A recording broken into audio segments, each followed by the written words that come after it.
గుంటూరు పక్కన ఒక చిన్న పల్లెటూరు. ఆ గ్రామానికి ఒక సర్పంచ్ ఉండేది. ఆమె పేరు వీణ. ఆమె ప్రతిరోజు ప్రజల సమస్యలను తెలుసుకుని ఆ సమస్యలకు పరిష్కారం చూపించేది. ఇదే అందరికీ తెలిసినటువంటి వీణగారి రూపం. కాని ఎవరికీ తెలియని ఇంకో రూపం వీణగారిలో ఉండేది. అది ఎవరికీ తెలిసేది కాదు. ఒకరోజు నాని అనే కుర్రాడు చదువు పూర్తి చేసుకుని పల్లెటూరికి వచ్చాడు. నాని చూడడానికి చాలా అందంగా ఉంటాడు. నానికి పై చదువులకు డబ్బులు కావాల్సి వచ్చింది. దానికోసం ఇంట్లో వాళ్ళని అడిగేసరికి వాళ్ళు ఇక్కడే ఏదో ఒక పని చేసుకో అని చెప్పారు. నానికి మాత్రం పల్లెటూరులో పనిచేయడం ఇష్టం ఉండదు.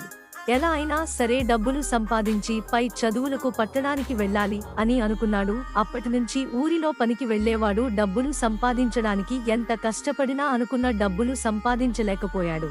అలా ఒకరోజు సర్పంచ్ గారి తోటలో పనిచేస్తుండగా అనుకోకుండా సర్పంచ్ తోటలోకి వచ్చింది.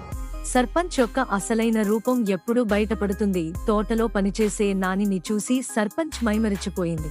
ఇలాంటి అందమైన కుర్రాడు నేనింత వరకు ఎక్కడ చూడలేదు. అలాంటి కుర్రాడు నా తోటలో ఇన్ని రోజులు పనిచేసేది గమనించలేకపోయాను. ఎలా అయినా సరే ఆ కుర్రాడిని మచ్చిక చేసుకుని నా ఆకలి తీర్చుకోవాలి అని సర్పంచ్ నిర్ణయించుకోండి. కానీ అది ఎలానో అర్థం కాలేదు. సర్పంచ్ ఇంట్లో ఉండే గుమస్తాన్ని పిలిచి ఈ కుర్రాడు ఎవరు, అతని వివరాలు, అన్ని విషయాలు తెలుసుకుంది. ఇప్పుడే తనకు అర్థమైంది. నాని పట్టణానికి వెళ్లి పై చదువులు చదవాలి అనుకుంటున్నాడు. దానికోసం డబ్బులు కావాలి, అందుకే పని చేస్తున్నాడు అని అర్థమైంది. ఇక సర్పంచ్ కి ఈ విషయం తెలియగానే ఎగిరి గంతేసినంత పని అయ్యింది. ఇప్పుడు నానికి డబ్బులు ఇచ్చి నా ఆకలి తీర్చుకోవాలి అని మనసులో అనుకుంది. పండుగ రోజు పనిలోకి ఎవరు రాలేదు. కానీ నాని మాత్రం ఒంటరిగా వచ్చి పని చేస్తున్నాడు.